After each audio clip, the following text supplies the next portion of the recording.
আল্লাহ বললেন রুহু বের করতে পারবা না, আবিষ্কার করতে পারবা না। ইউনাইটেড স্টেটস অফ আমেরিকার এক মেডিকেল সায়েন্টিস্ট সে চ্যালেঞ্জ নিয়েছে যে কোরআন বলে রুহু খুঁজে পাওয়া যায় না, আমি রুহু বের করব। কি বের করব? এই রুহু বের করে আমি নোবেল প্রাইজ পাবো, নোবেল লরেট হব। তো 7 বছর সে গবেষণা করছে মুমূর্ষু রোগীদের নিয়ে, মাগার রুহু খুঁজে পায় না।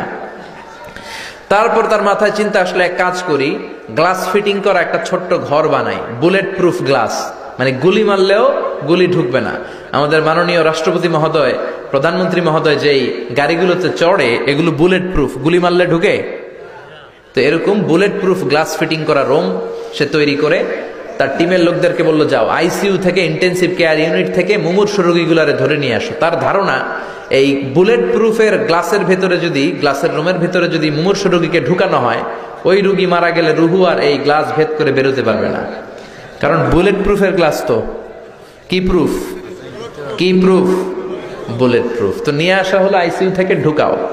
ঢুকানোর আগে বলতেছে চেক হিজ বিপি, তার ব্লাড প্রেশার মাপো। বলতেছে sir BP is okay, check the weight. এবার ওজন মাপো, লোকটার ওজন হচ্ছে 80 কেজি। কয় কেজি? এবার মেডিকেল টিমের প্রধান অনেক আশা ভরসা নিয়ে যে আজকা রুহু দইরা ছাড়ুন, ঢুকা। ঢুকানোর পরে এদেরকে আবার অক্সিজেনের মাস্ক দেওয়া, কৃত্রিম ভাবে অক্সিজেন দেয়া, লাইফ সাপোর্টে রাখা। মেডিকেল টিমের প্রধান বলল লাইফ সাপোর্টটা খুলে ফেল। সবাই বলল স্যার খুলে ফেললে তো মরে যাবে। টিমের প্রধান কয় মারার জন্যই তো আনছি, না মরলে রুহু পাবো কেমনে? তো লাইফ সাপোর্ট খুলে ফেললো, বুলেট প্রুফের গ্লাস ফিটিং করা রুম আটকে দেয়া হলো। অক্সিজেনের অভাবে ছটফট ছটফট করতে করতে লোকটা শেষ, লোকটা ময়রা ভূত হয়ে গেছে। এবার মেডিকেল টিমের প্রধান রুহু খুঁজে ডানে বায়ে, কিন্তু রুহু তো পাওয়া যায় না, রুহু পাওয়া যায় না। এবার গ্লাসের দরজা খুলে মুমূর্ষু রোগীটা মরে গিয়েছে, মরা লাশ বের করে হাত দিয়ে গ্লাসের ভিতরে এরকম খোঁজা শুরু করছে। রুহু কি খোঁজে? রুহু বুঝে এমনি ধরা যায়? একে টাকি মাছ হাতানোর মতো কথা বলে, খুঁজে পাওয়া যায় না। সে বললে একটা কাজ কর, চেক হিজ বিপি। বিপি মাপতো, স্যার মরে গেছে তো, কোনো বিপি নাই, মানে এই যে অলিন্দ নিলয় সিস্টোলিক ডায়াস্টোলিকের যে ধাক্কা, এটা নাই, মরে গেছে। কিন্তু মরার পরও মানুষের ওজন থাকে কি থাকে না? মরার আগে লোকটার ওজন ছিল কয় কেজি? 80 কেজি। এবার ওজন দিয়ে দেখা গেল লোকটার ওজন হয়ে গেছে 78 কেজি। কয় কেজি কমছে? কয় কেজি? মেডিকেল টিমের প্রধানকে আমি পাইছি। সবাই কয় কি পাইছেন? কয় ওইটা। কোনটা? কয় রুহু। কেমনে পাইছেন? কয় মরার আগে ছিল 80 কেজি, মরার পরে 78 কেজি, কমছে 2 কেজি। তার মানে যেটা উড়াল দিছে ওইটাই 2 কেজি।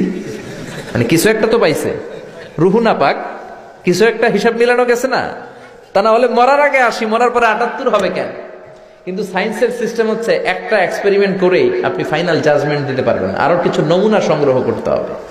মেডিকেল টিমের প্রধান বলল আরেকটারে দৈরান আইসিইউ থেকে, ব্লাড প্রেশার মাপ, ওজন মাপ। তারা বলল ওজন হলো এই লোকটার 70 কেজি। কয় কেজি? আবার গ্লাস ফিটিং করা রুমের ভিতরে ঢুকায় দিল। লাইফ সাপোর্ট খুলে ফেল, অক্সিজেন নাই। এই লোকটাও ছটফট ছটফট করে মরে গেল। এইবারও রুহু খুঁজে, রুহু নাই। আবার বের করছে মরা লাশ, চেক হিজ বিপি, বিপি নাই, কিন্তু ওজন আছে না? নাই। মরার আগে লোকটার ওজন ছিল কত? 70। এবার ওজন দিয়া দেখে হয়েছে 71। এবার বাড়ছে না? এবার যাইবা কই? এবার যাবা কই? আগেরটা 2 কেজি কমলো, আসার একটা জায়গা ছিল, এবার বেড়ে গেছে 1 কেজি। আল্লাহ কয় কিয়ামত পর্যন্ত তুই ঢুকাবি আর বাইর করবি, কিন্তু রুহু খুঁজে পাবি না। ঠিক কি না?